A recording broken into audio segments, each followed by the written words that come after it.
Well, thank you, Rod, for the very kind introduction.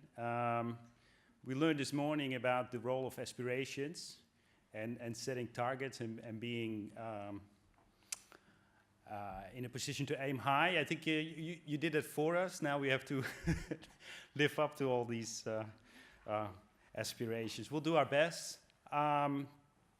First of all, I would like to thank the NCVER for giving us the opportunity to present our work and for putting together this day. I've been to many of them in the past. This is definitely the most upscale, swanky one, I would say. And for those of you who don't know or have never been, I can recommend the No Frills Conference. It's the exact opposite of this, but it's just as good because it's the people that count, I guess. Second point I want to make is that anything we say is purely our own view. It doesn't necessarily represent the view of the NCVER or any government department from which we use the data, nor the Melbourne Institute, where both Cain and myself are employed. So it's just us making these claims and statements. And then there was a third thing which I forgot, so it's maybe not that important. So let's jump in. Is that the panacea we think it is? Well, you might have your own answer. I would give it an emphatic no, but maybe it's the panacea you want it to be, and that's because VET is so incredibly flexible and encompassing. So yeah, this works. Okay. So I've been told because we were recording, I cannot move too much. Usually I like to walk across the stage, but I'm going to be a bit more stationary today. The objective today is to give an overview of 3 years worth of work that we did on VET under the umbrella of promoting social inclusion for disadvantaged groups through education and training. So 3 years is a lot of work. It's not just me and Cain. We're just the ones presenting here today.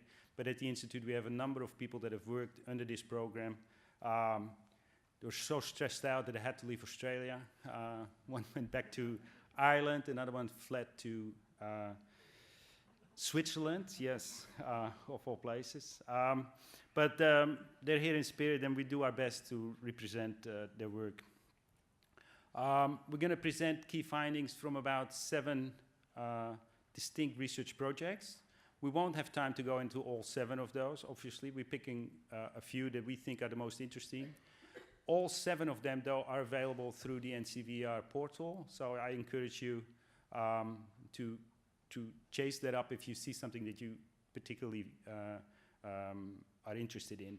Also, we give you just enough information to decide for yourself, like, oh, I want to learn more about that. We are actually quite technical people, but we didn't want to give you too much information, so you would be scared and not look up the report, because we tend to put scary bits in the appendix.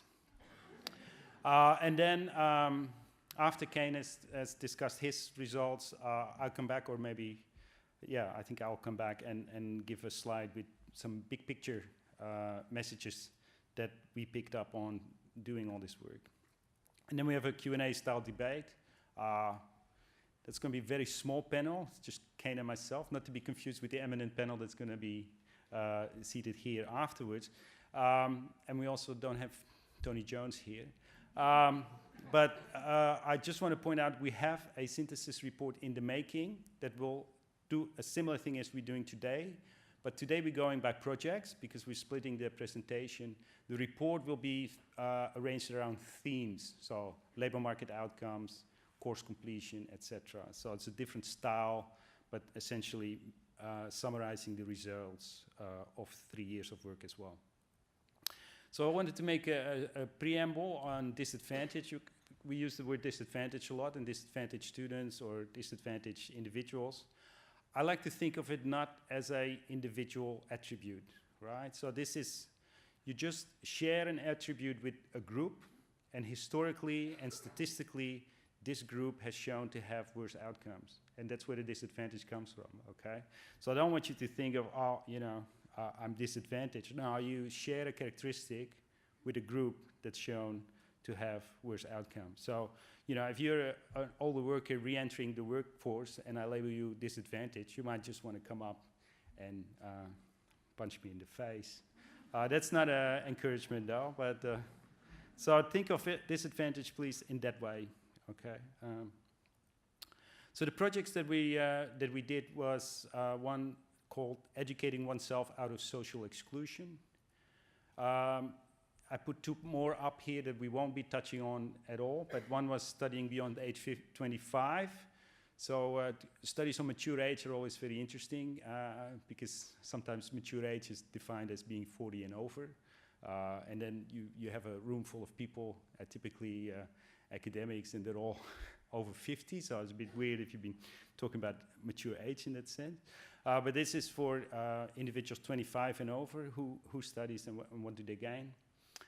We did a paper on training and its impact on casual employment. That's all about vet training and formal training, and then making the transitions from casual to permanent employment. So then the second research I'll say a bit more about is the vet completion gap for students from disadvantaged groups. Is there a completion gap, and if so, why? Then Cain is going to take over. He's going to talk about scored vet in schools, which I think is maybe the one that was also a topic for a webinar, so you can see for yourself what Rod was referring to.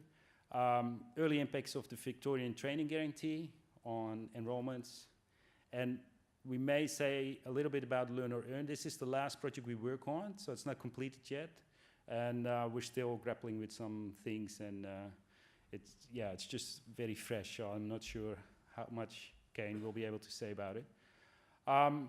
So the first one, educating oneself out of social exclusion. We did the same thing as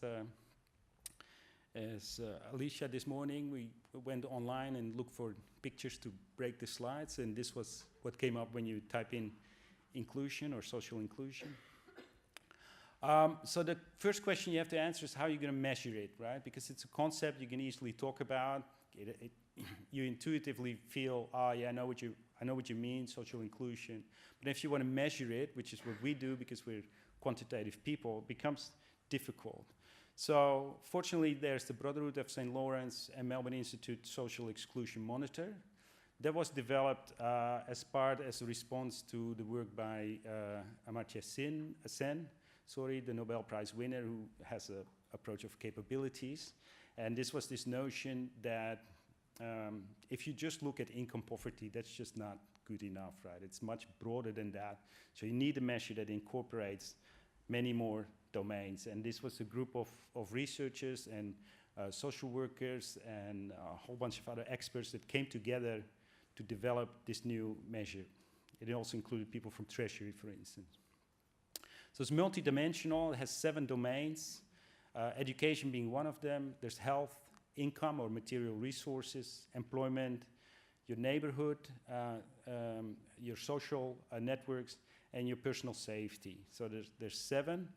And then, I don't have a slide on this, but you got to trust me, you're going to do some wizardry, and then you get a single index, okay, that captures the depth and incidence of multidimensional social inclusion or exclusion, okay? You can compare it to, say, the income poverty index, right? It's also a single number, and it's 12% of Australians live in poverty. It's very similar like that, except the work behind it is such that it incorporates multidimensional exclusion, but you can interpret it in a similar way and work with it in a similar way. So you can plot this over time. You can do it for subgroups. And then you can also break it down into the proportional contribution of each of these 7 domains, right? And then together that has to sum up to 100%. And so if you think of income alone or material resources, that's about 30% of the social exclusion. So that means 70% of social exclusion that you observe has nothing to do with material resources. It comes from education, from health, your social networks, etc. So what did we find? So we found that because of the wizardry, you have a lot of options to set thresholds and pick parameters. You can play with that all you want. All you do is you change the level of social inclusion or exclusion, right? You don't change the story. So you can go to any politician and say, oh, I can reduce your social exclusion. You know, just pick this and this and this threshold, it will be lower, right? You can do that. It's just a game. It won't change the story. There's been a decline in exclusion, so that's good news. Since we started measuring using Hielke data, 2001, and then since the GFC, there's been an uptake or uptick in the rates of social exclusion. And then when it comes to social exclusion, what we found is that Australia is really a divided nation. So you get everyone with a certificate 3 or a year 12 or anything higher than that, right?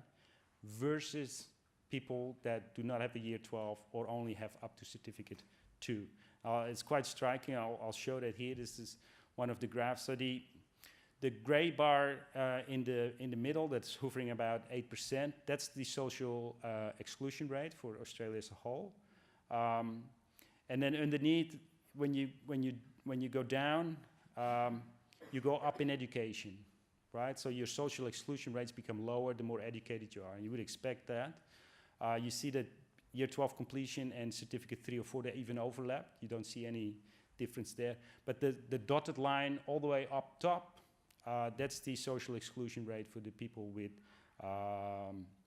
at most certificate 1 or 2 and up to year 11 of schooling. Now I know what you can say. You go like, aha, you know, you're cheating. I know what you do. You put education in the measure of social exclusion, and then if you don't have high education, you're excluded by default, right? So that's wrong. Well, it's true, we put it in, and it has a direct impact, so some of that is mechanical. But we did a simulation, and we said, okay, we're going to implement the COAC goals of reducing by half the proportion of people's 20 to 64-year-old without at least certificate 3. So you can think of it, this is just an experiment, we can do that. Your Santa, you know, everyone in Australia doesn't have a year 12 completion or a certificate 3. And on Christmas morning, half of these people wake up, they open up the envelope, and voila, they have a certificate 3 or school completion. Now, what's going to happen then? Well, very little to the overall rate of exclusion, right? It has an impact, but it's very minor. But then if you say, well, I'm not just going to give you a year 12 completion or a certificate 3, I'm also give you the average characteristics that come with that, okay? So I'm going to give you the same health as somebody with a year 12. I'm going to give you the same income, the same employment levels, etc. And then you see that you can reduce social exclusion rates by as much as 30%. Now, this is a bit of a hopeful, maybe unrealistic assumption, right? We know that if you just give people a certificate 3 or a year 12 completion, doesn't automatically mean that they get all the other characteristics, right? So this is probably a best case scenario. But it does show that education is a link, and you need all the other things as well that come with the education. The education is a pathway to being more socially included. So I guess that's the moral of this paper, that you have education as a pathway to education plus, as I call it, right? It's the plus part, all the parts that come with, you know, better education. That's what you need in order to reduce social exclusion or promote inclusion. So you got to be prepared for a long road, because that will take time. So then the second project, we needed a new graph or a new figure, a picture. So this for all the Anglophiles in the audience, you'll probably recognize it. I've been to London only once, but I was too young to remember. But even I know this picture is coming from the London Tube, I think it's called. So completion gaps and VET. So we're looking at 4 groups of interest: students with a disability, indigenous students, students living in low socioeconomic status areas, and students with poor English language skills. And then the question was really simple. Compared with the general student population, is there a completion gap for disadvantaged students? Is there an employment gap post-course? And is the employment gap the result of the completion gap? So I maybe you already answered these in your mind. Of course, there's a completion gap, definitely, yes. There's also an employment gap post-course. But on average, if you look at the probability of moving from unemployment to employment, right, it doesn't seem to matter if you complete a course or not, and nor can we really explain what's making people successfully move from unemployment to employment through the VET system. So gaps are analyzed in the same way as studies studied the gender wage gap. So people are maybe much more familiar with the gender wage gap story. So this is that women earn on average 92 cents for every $1 a male earner, and etc. So all these studies, they use the same technique. Basically, you do a regression for two groups separately. Okay, and then you say, well, we can split the gap that we observed in an explained part and an unexplained part. So I'm explaining the explained. So the explained part is the share of the gap we can eliminate if disadvantaged students had on average the same observed characteristics as do the non-disadvantaged students, right? So we do these regression, we put everything in, what course level do you choose? What course do you choose? Do you do it full-time? Do you do it part-time, etc.? All these things that we can observe, we put on the right-hand side. And then we say, well, if the disadvantaged groups were making the same choices as the regular student population, what portion of the gap can we explain? And so what remains is the unexplained part, but sometimes it's also referred to as discrimination, depending on if you're a researcher or an advocate. So researchers tend to say, oh, it's the unexplained part. It's a bit more cautious. If you're an advocate, you say, well, that's discrimination. So it depends on your conviction, I guess. So how big is the gap? This is on course completion. So the top is all disadvantages combined, or having any of the disadvantages. It's about 7% completion gap for VET courses. And we can explain quite a big deal of that. So if disadvantaged students would have the same observable characteristics as the general student population, making the same choices in terms of courses and levels, we can explain about 2/3 of that. So you have a third less, so a third of the gap left that you can't explain, or you might want to label due to discrimination. You also see that the largest gap you observe for indigenous students is about, I would say, 13–14%. And say for those in the lower CIFA quintile, you can explain almost all of the gap, right? And for poor English language skills, the gap is also quite small. Now this is employment post-course. Again, same story here. There's quite a large employment gap between disadvantaged students and the general student population post-course. But a lot of it we can explain, or we could potentially fix. And there's only a little bit left that we can't explain. But then the making the transitions from unemployment before the course, then doing the course, and then finding work afterwards, there we don't really know what's going on. It's much harder to predict that, and we're still left with a large unexplained gap in making the probability of making the transition from unemployment to employment, except maybe for those with poor English language, or the students of indigenous background, for whom it actually you explain more, which it's a bit hard to interpret, but that would mean that if they were to choose, or if they were to have the exact same observable characteristics as the general population, they would do worse than they do now. So then I hand it over to Cain, Cain for the second half. Team, and also I'd like to take the opportunity to thank NCVER as well for the support for this research. Okay, that's how it works. Gotcha.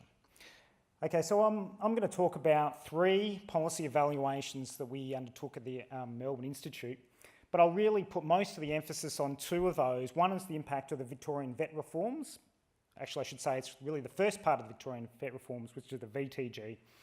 And the other one that I'll talk about is a policy that's being rolled out nationally, which is about scored VET in schools. And I won't say a lot about Learn or Earn at this stage. We have done quite a bit of analysis, as Hielke said, I won't say much now, but I'm happy to answer questions later on, or you can grab me for a coffee later on.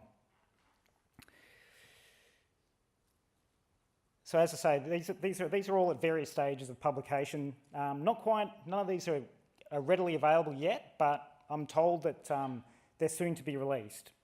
And really, we haven't got time to give you an in-depth explanation of the impacts, but we'll just give you a taster, and we refer you to the publications once they're released. So the first policy that we're going to look at is the Victorian Training Guarantee.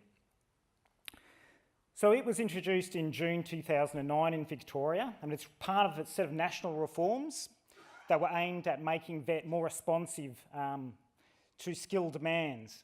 And these reforms were really rolled out in Victoria first, and they ended the Victorian Training Guarantee in effect ended in June 2012 when there was another series of reforms. So I'm not talking about the 2012 reforms, just the first part of the Victorian reforms.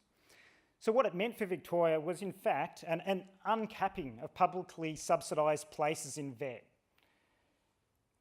And it also meant there was a change in the allocation of publicly funded places in VET as well. So under the old regime, governments decided which courses it would fund, where it would fund them, and how many places in each institute would receive the funding. And that was only just for public providers. There was no, except for apprenticeships, which was the user choice system, private providers had very limited access to publicly funded, publicly available funds for training. So that was the other part of the reforms, was a move to full contestability, so that public providers and private providers were competing to get funding for the same types of courses.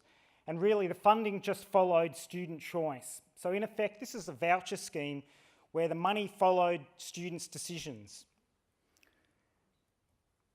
There was also greater but still limited fee competition under the Victorian training reforms, and also some extra entitlements in Victoria to places in training for those 25 and above.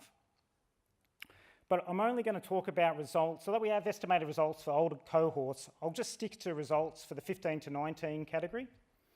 So the research questions that we ask is that in 2010-2011, post-reform, what have been the impacts of these reforms on VET enrolments, the responsiveness of enrolments to skill demands, their employer demands, the quality of the VET training, and what has been the impacts on student outcomes, most importantly. So why are we bothering with this? Because the media's already told us what their answers are. So there are literally hundreds and hundreds of newspaper articles that I've filed away that pretty much say the same thing, and I'll read two for you. One from the Australian, called Collision Course of Learning. Victorian taxpayers got an explosion in dubious courses from private colleges as the reputation of education and training sector sped south. What were they learning? Skills the economy needed? Not necessarily. Those cheap to teach? Definitely. Enrolments in real estate, warehousing, recreation and finance more than doubled in just 3 years. Despite the resources boom, mining was the only area where enrolments declined. Similarly, market design fails supply the skills. This the Australian Financial Review. The Victorian experience of meddling in the education market led to a budget blowout and oversupply of workers with skills such as personal fitness trainers that did little to ease the bottlenecks holding back the economy's mining boom. All right, so is this true? So the method that we apply is called a difference in difference technique. Now, Hielke did signal that there might be some scary stuff. So I'll try and, this is a bit scary, but I'll try and make it as unintimidating as possible. So what difference in difference means, and this is just a picture that I drew to try and demonstrate the concept. So if you look at 2008, that was pre-reform. And what will happen in Victoria is you see from 2008 to 2009, there was a general trend in outcomes, but then once the reforms hit, there was a change in the trend. Now the question is, how do you evaluate the impact of this change in the trend? What you really need to do is estimate a counterfactual scenario. That is, what would have happened in Victoria if the VTG wasn't rolled out? So what difference in difference assumes is that in the absence of a counterfactual, we assume that the trend that was prevailing in New South Wales between 2008 2009 would have continued in Victoria during this time. And the difference between the trend, the continuation of the trend, and the deviation from the trend is the impact of the reforms. This is kind of stock standard econometric technique, but if you're interested, there's more in the paper. So the data that we used is, it's great data. It's administrative data from NCVER, and it's called the Vet Provider Collection, which a lot of you would know about. And we took all new enrolments from 2008, so that's just prior to the reforms, all the way through to the end of 2011, which is the period that we're analysing. And we've got lots of information about enrolments in that time. We've got actually all enrolments. We know everything about every single student who enrolled in that period. So we've got all the enrolment data, and we can link that enrolment data to other data as well, such as information about skill about skill demand. So when I say skill demand, what I mean is really what's valued out there in the labour market.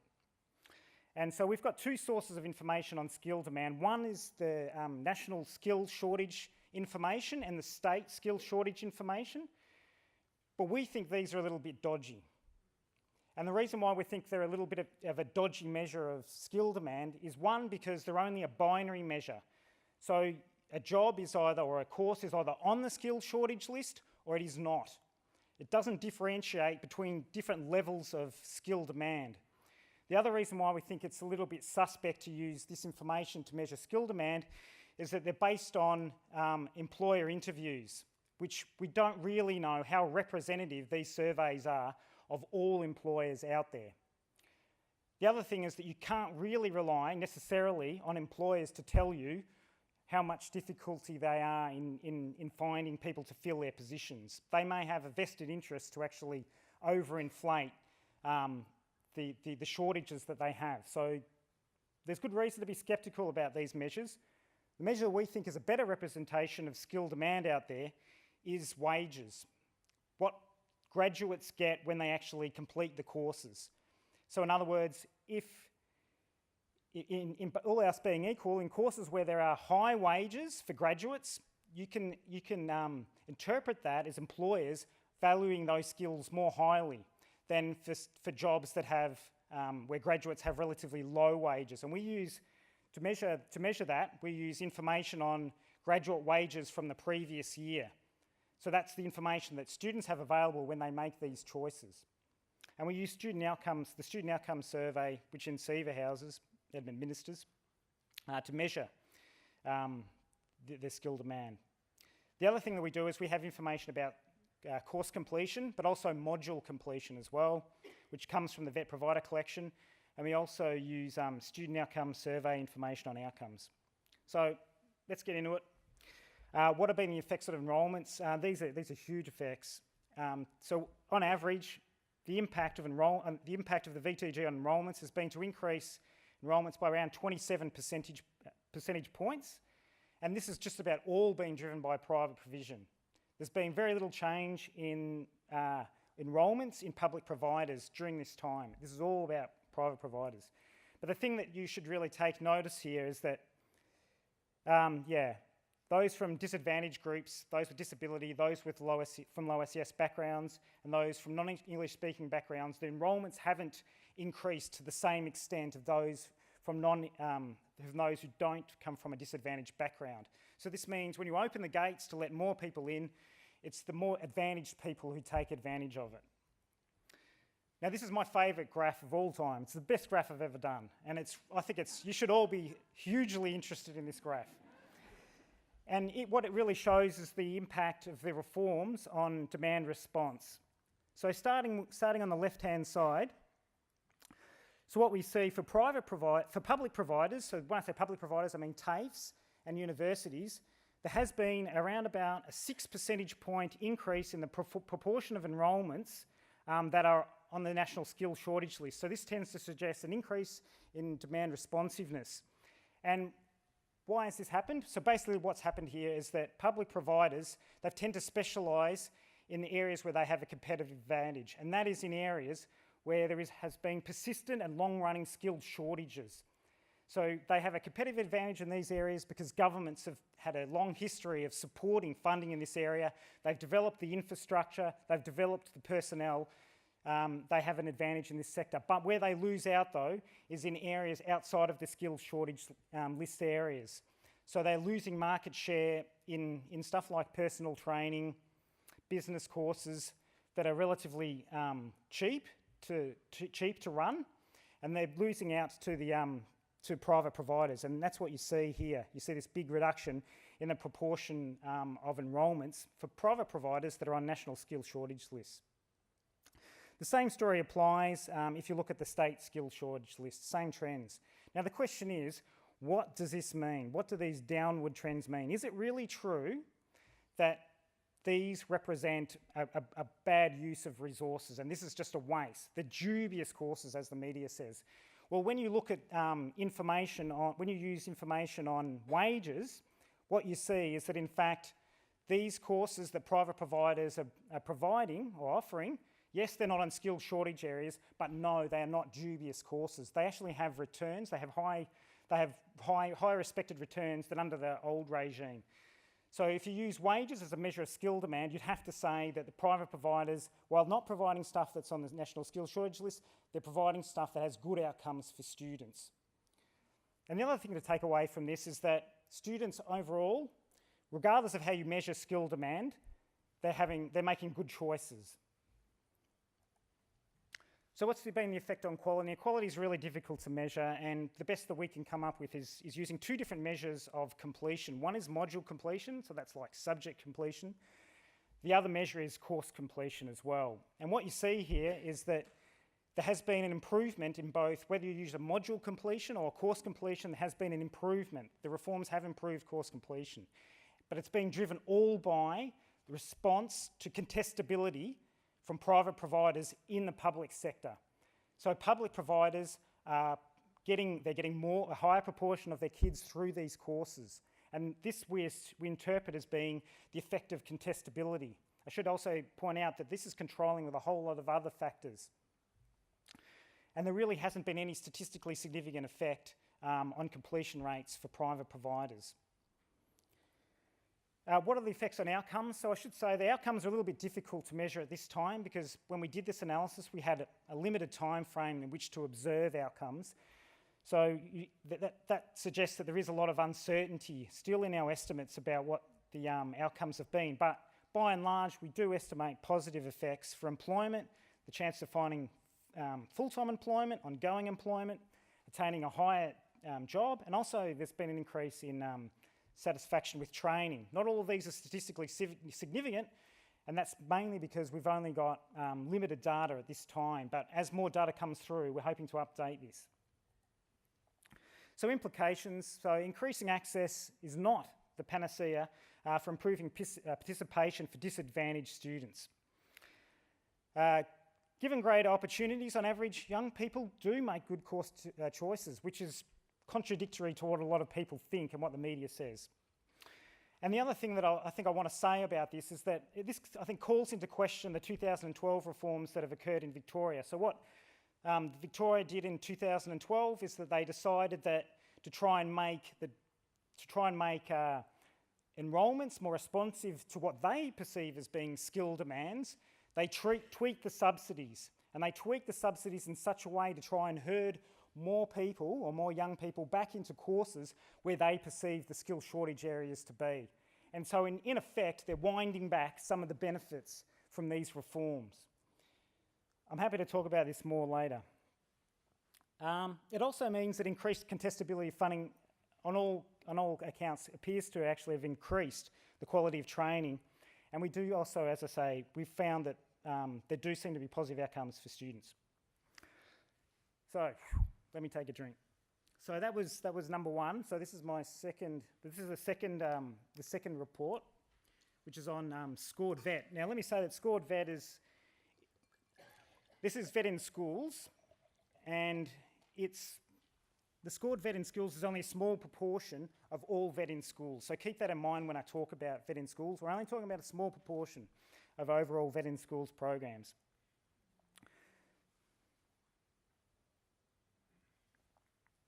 So for those of you who teach vet, especially vet in schools, you'll know that vet in schools is often, and vet more generally, is often stigmatised. It's seen as a poor cousin to higher education.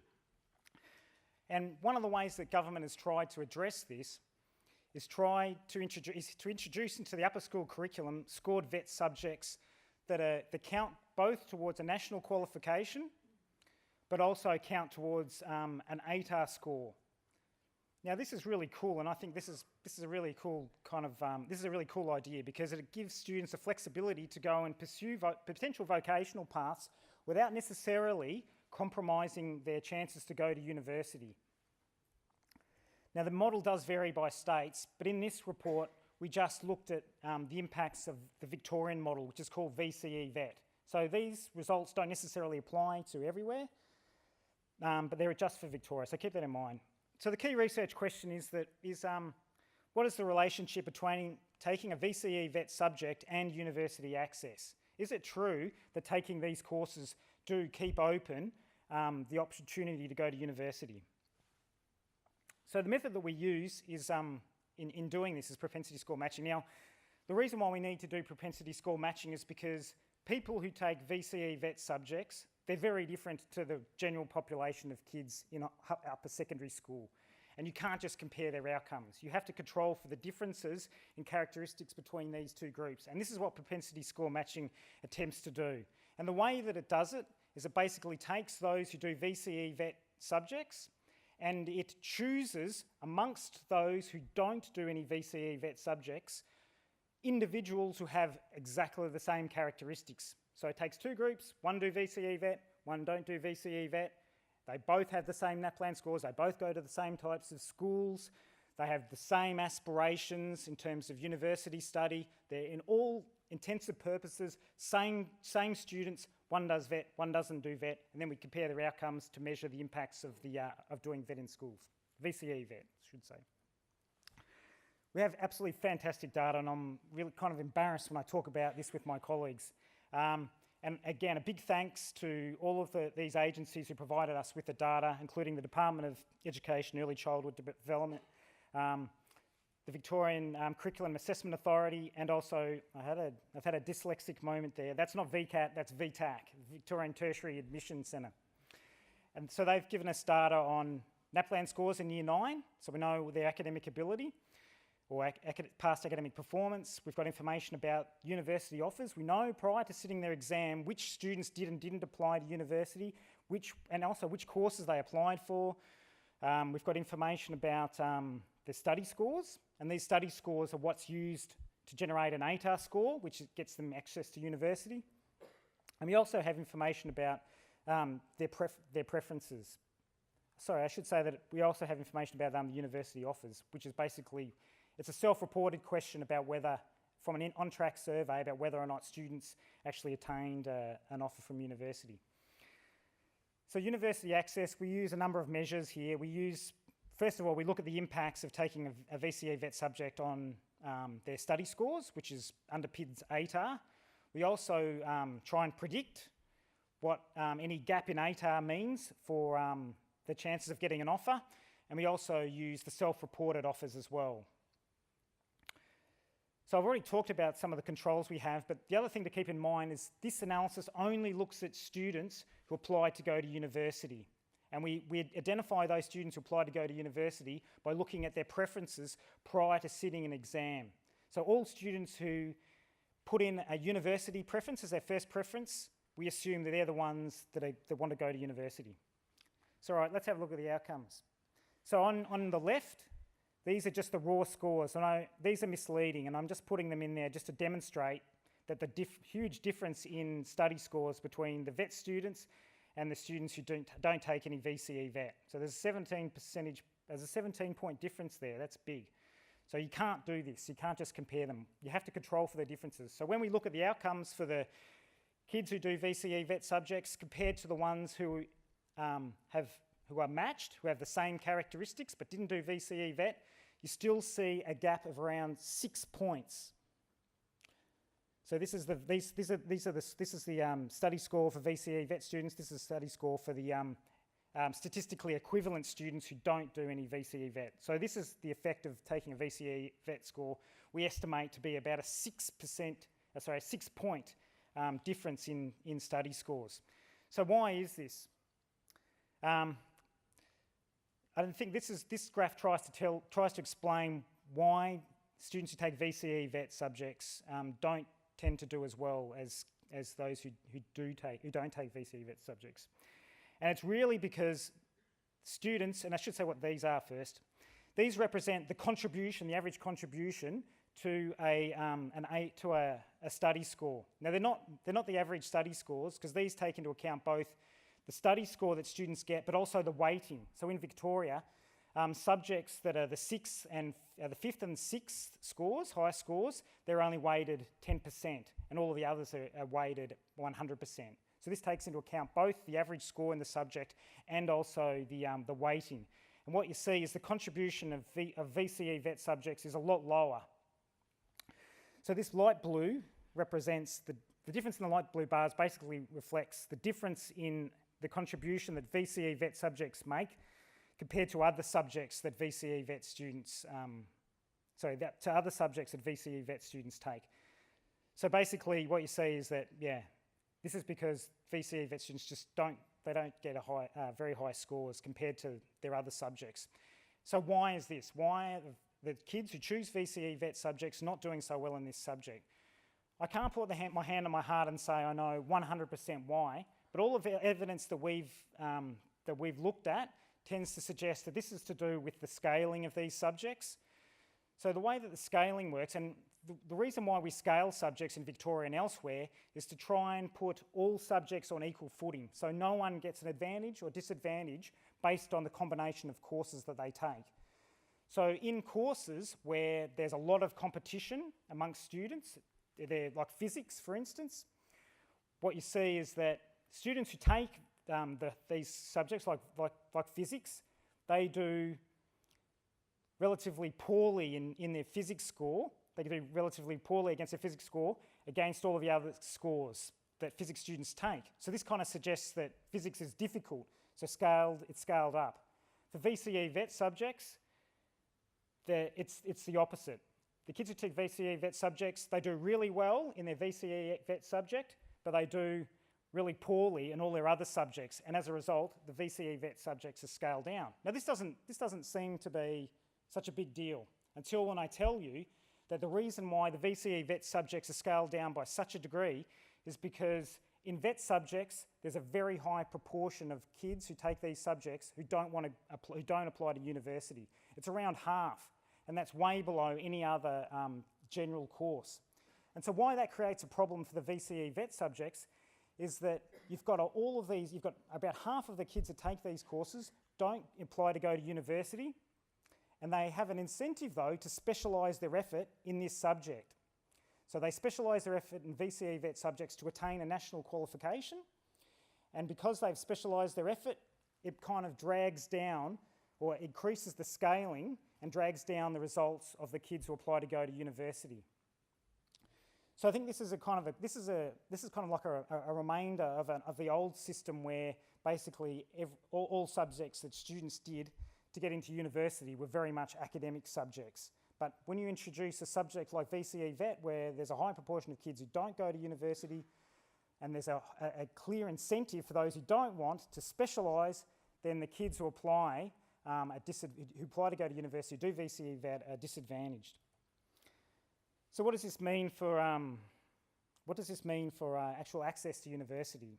So first of all, on the left, you can see this is the effect of a 6-point difference in outcomes on the self-reported chances of attaining an offer. And you can see it's quite a large effect. So basically that 6-point difference in scores translates to about a 12 percentage point reduction in the chances of attaining an offer. So for those who don't do VCE Vet, there's around an 80% chance that they'll get an offer. I guess, of course, amongst those who apply. But for VCE Vet, it's about 68%. So that's a 12 percentage point gap. There's no statistical difference between the chance of attaining a first preference So these columns on the right, they're using predicted offers. So it doesn't matter which way we measure it, we still see a gap. We still see a gap in the chance of attaining a university offer. So implications. So I think these results suggest that the existing scaling approach may not adequately deal with the unique nature of VCE VET, but there are, I think, a couple of possible ways forward.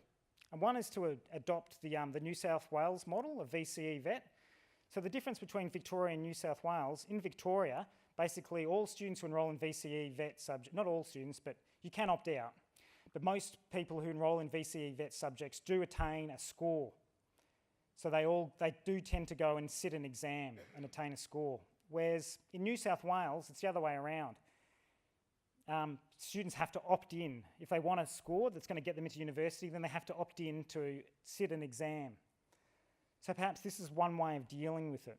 And the other way is perhaps just to restrict the scaling of these subjects to those who apply to go to university. After all, the whole purpose of the scaling is to try and give everyone an equal chance to get into university. Then it kind of makes sense that we should only do the scaling based on those who apply to go to university.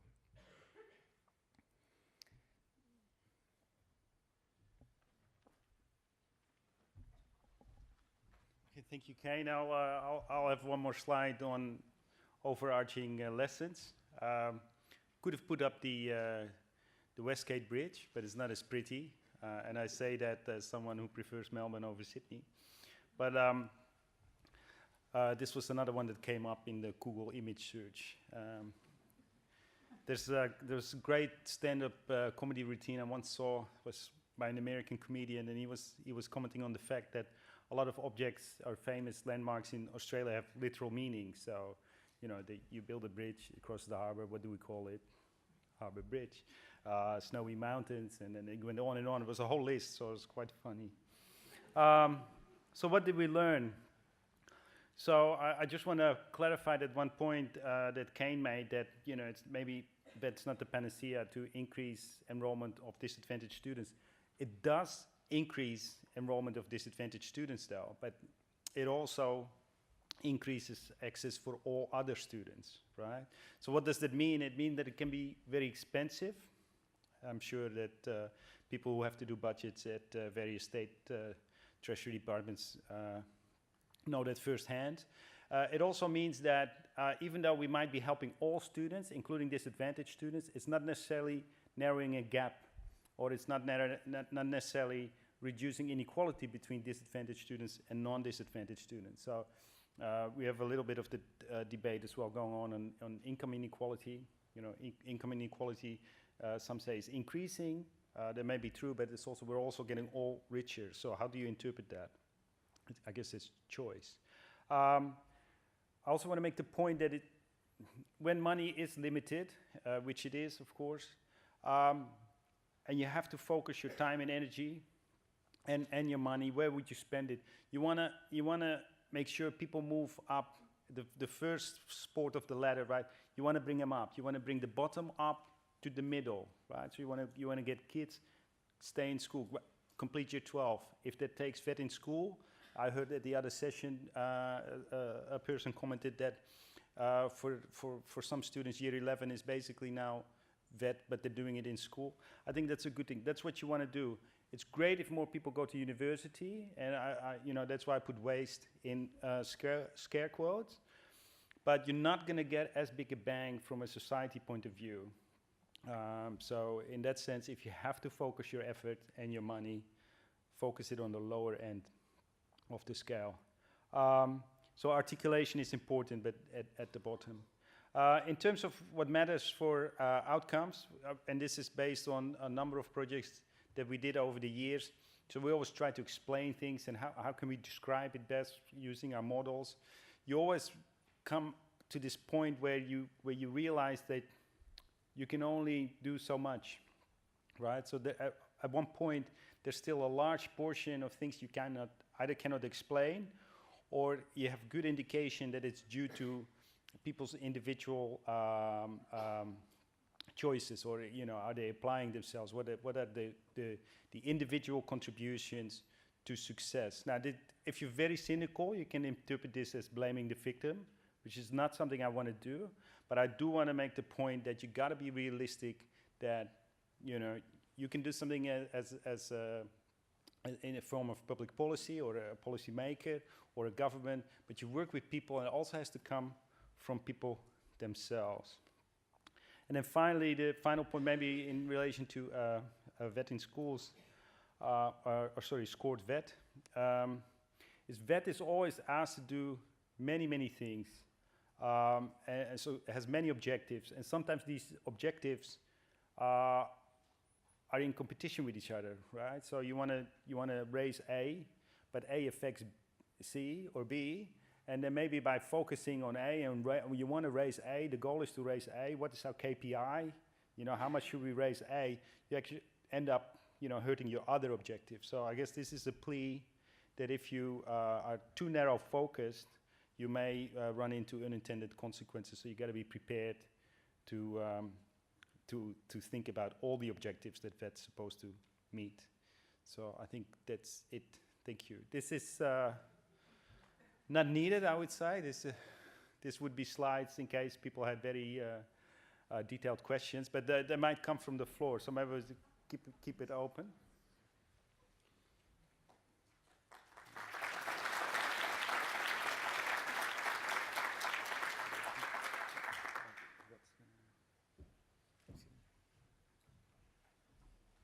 So, gee guys, tell us what you really think. So we have got a couple of minutes for some questions if you'd like to, if you've got questions, you'd like to challenge them, intrigued by any lines. How about I ask you one? I'm really intrigued by, in fact disappointed in a sense, that since some of this work's become public, when I said at the start of the day that NCVER, I almost said NCVER then, so I'm going to be confused now, really want to both inform and influence the debate on tertiary education and the skills sector. As this work has become public, I've been a little bit surprised, in fact disappointed, that more people haven't wanted to engage in this type of the discussion, because this is where the heart is. I'm watching jurisdictions pick up things like the Victorian Training Guarantee and go down the contestability route, but carefully manage the market, cap training places, centrally plan what qualifications might be offered, which suddenly doesn't sound like a market. So my challenge to you my question to you is, how do you think we can get the policy makers, some of who are in the room, to think about the real metrics and the evaluations that you've come up with? How do we get them to bring you to the table? I mean, that's a good question. I mean, having said that though, I mean, there hasn't been a lot of. Some of the debate has kind of moved on as well. So now we're in an environment where there was a market, and as Rod said, that market has sort of been wound back because governments tend to be scared of spending a lot of money and not having control over the budget. And I think that's something that was really apparent in the reaction of the Victorian government, is just not being able to control the budget. So I think we understand that governments don't have unlimited cash, but I think that raises the question about how funding should be targeted and what are the public benefits of VET. So I think that everyone appreciates the argument that we've overspent, but then the question is, how should we ration access? Who should get access to training? And as far as I'm concerned, it's not just about the skill demands. We know, for instance, there's a lot of services. When you talk about the public benefits, which is really what subsidies are trying to do, they're trying to improve the public benefits from training.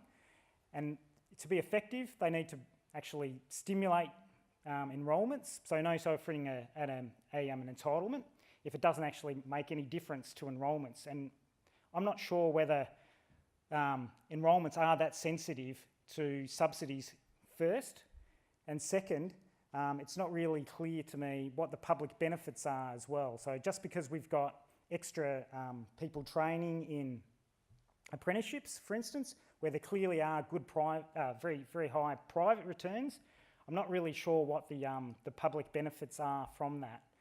So the thing that I think, or where I think the debate should be centred more around is where should subsidies be targeted? What are the public benefits from VET? And my understanding is that it's not necessarily to do with the skill demand, because after all, areas where there are skill demand, they have generally pretty high returns as well. So why should we need to subsidise the cost of training to get more people to enrol in these areas? Maybe it's to do more with giving students good information about where the high returning courses are. A very good answer. So, ladies and gentlemen, could you... Oh, there is a question. Yep. We got a microphone, or do you think you can yell loud enough? Okay, it's on the way. Don't worry. June will run to you.